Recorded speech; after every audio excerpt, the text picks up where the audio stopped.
Magandang oras mga katiyats, mga kababayan, mga ka-treasure hunter sa buong Pilipinas, Luzon, Visayas at Mindanao. Meron tayong bigyan ng reaksyon dito. Ito yung isang video ng channel na Discobridor sa Facebook. Ang video ay padala sa atin ng ating kaibigang si Zack.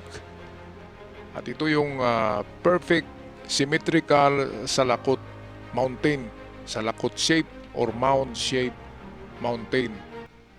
Meron nga bang mga nakabaon dyan? Of course, 75% na kaagad to 90% na mayroong nakabaon. Kapag ganyan na perfect symmetrical o tingnan mo yung kaliwa at kanan ay magkapareho ang anggulo. So yan yung mga bundok na nilalagyan ng mga Hapon para madali matandaan nila na yan yung bundok na pinagbaunan nila ng kayamanan. Alright, meron akong ginawa dito na ilustrasyon kung ano yung mga palatandaan o signs na ang bundok na nakita nyo na in perfect symmetry na katulad nito pwedeng parang Mount Mayon, parang Mount Fuji at itong perfect mound na ito na parang ginawa talaga ng tao, parang ginawa ng higante ang bundok. Perfect siya na parang chocolate hills na malaki. Kaya kapag ganyan na kakaiba at hindi pangkaraniwan na hugis na bundok ay ginawang natural marker ng Hapon at doon mismo sa ibabaw nilagay nilang pinakamalaking parte na binaon nila.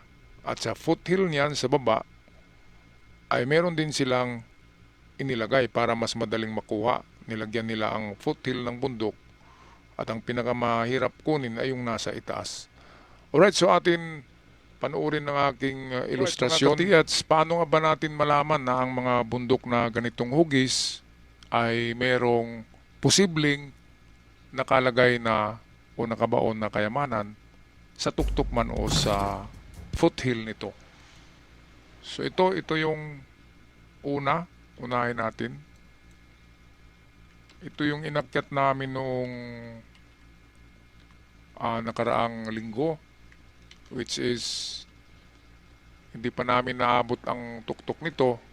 So nasa ano pa kami, dito pa kami sa may liig ng bundok. Dahil nga dito pa lang ay may nag-detect na mayroon ng detection siya. Pero ang Hapon talaga ay fascinated sila sa ganitong mga hugis na bundok. Kasi ang bundok sa Japan na revered na bundok o parang sinasanto nila na bundok, sagradong bundok, ay yung volcano na nagiging bundok na tinatawag na Mount Fuji.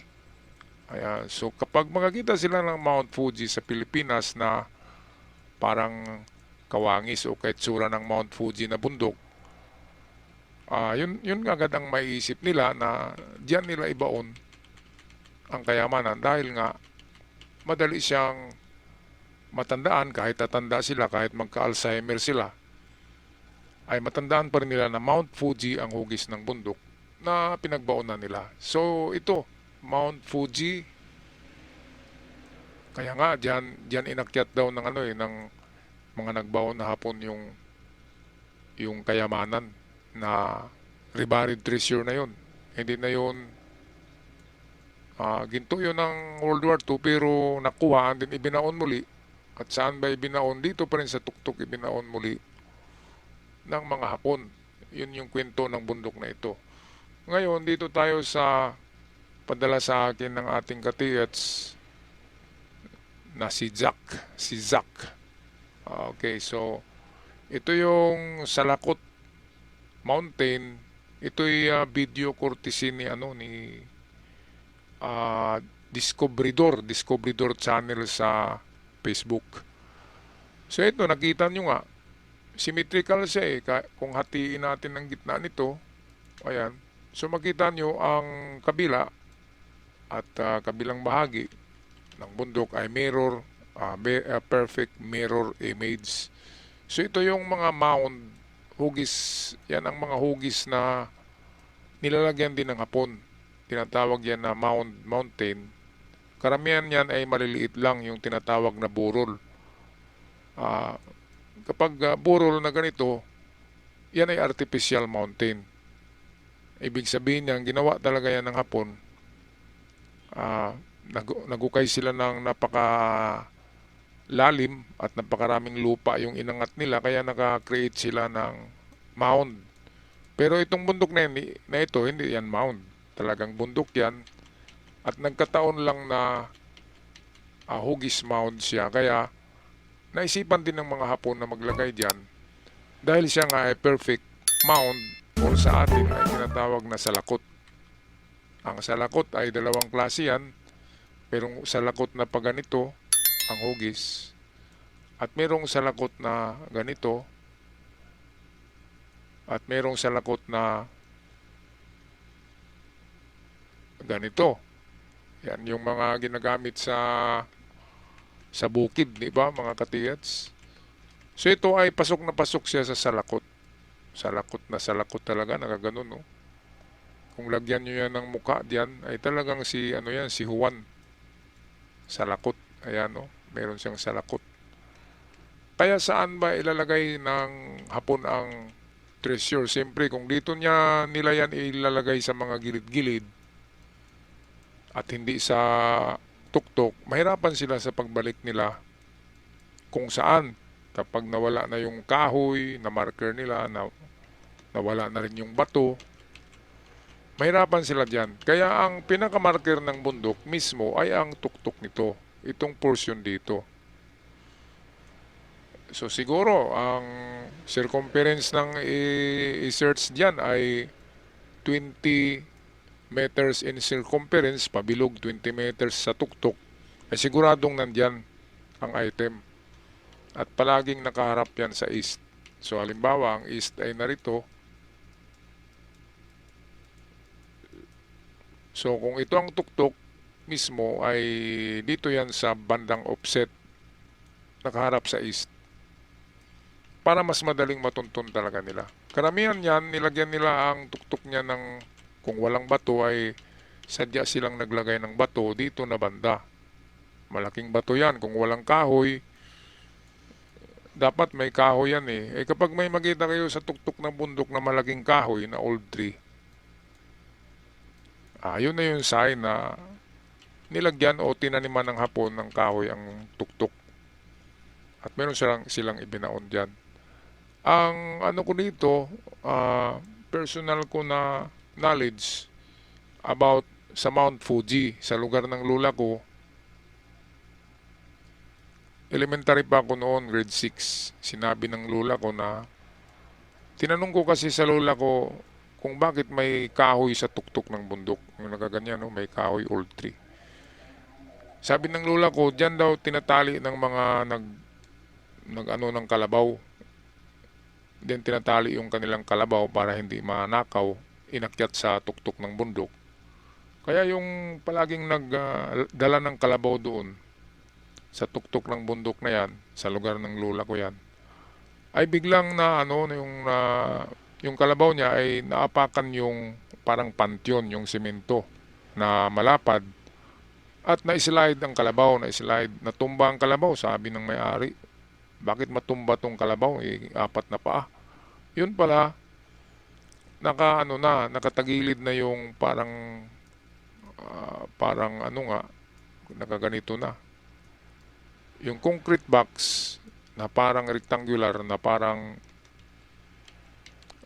nitso o parang coffin, ay nakatagilid ng maapakan ng kalabaw, na slide ng kalabaw. Yun, nakita ng papastol ng kalabaw na simento at binasag niya. Presto, ayon sa kwento, mga alahas daw pero baka may halong gold bars, no?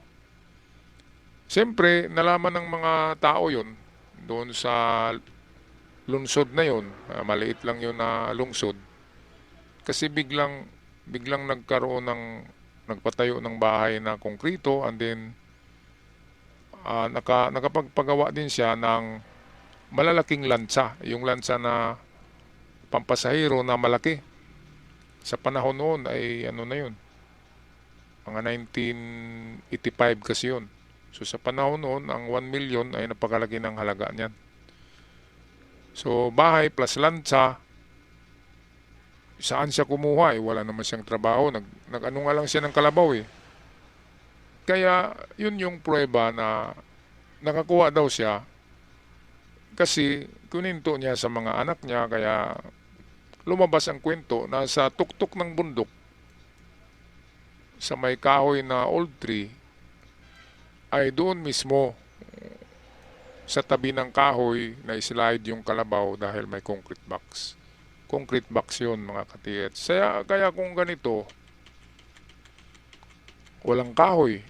O sabihin natin may kahoy diyan noon, pero sa katagalan ng panahon namatay na. Ngayon paano niyo ba malaman ng bundok talaga sa ibabaw ay may treasure yan? Dito yan ang sikreto sa baba. Pagdating mo pa lang dyan, kapag makita mo na may creek o river na nakapalibot sa bundok, creek o river lang ay palatandaan na yan na merong treasure sa ibabaw. Ngayon, tingnan nyo ang mga bato sa may creek o sa may river. Kapag merong puso na nakaukit sa bato na nakaturo pa itaas, ang puso na yan ay kombinasyon ng bundok. Kaya matulis siya eh. Kombinasyon ng bundok at puso. So ibig sabihin, ang pinakamamahal mong ginto ay nasa tuktok ng bundok. Kaya paakyat yan kapag nakita nyo yan. Andin yung iba dyan ay meron ding mga nakaturo pataas na footmarks. Yan ang karamihan mga foot trail na papunta sa itaas ng bundok ang item. So itong kanji sign din na nakaganito na hindi tinapos, nakaganyan lang. Dapat kasi ganyan yan eh. Pero tinanggal nila yung ibang parte. So ito lang parang arrow siya, arrowhead, nakaturo pa itaas. So bundok pa rin siya ang punterian niya. Kaya dito sa baba ng bundok, sa foothill, nagkakalat diyan ang mga markers na nagtuturo pa itaas kapag meron talagang nakabaon sa itaas. At somewhere dito sa baba, sa creek o river, somewhere diyan ay meron ding ibinaon diyan na maliit na halaga.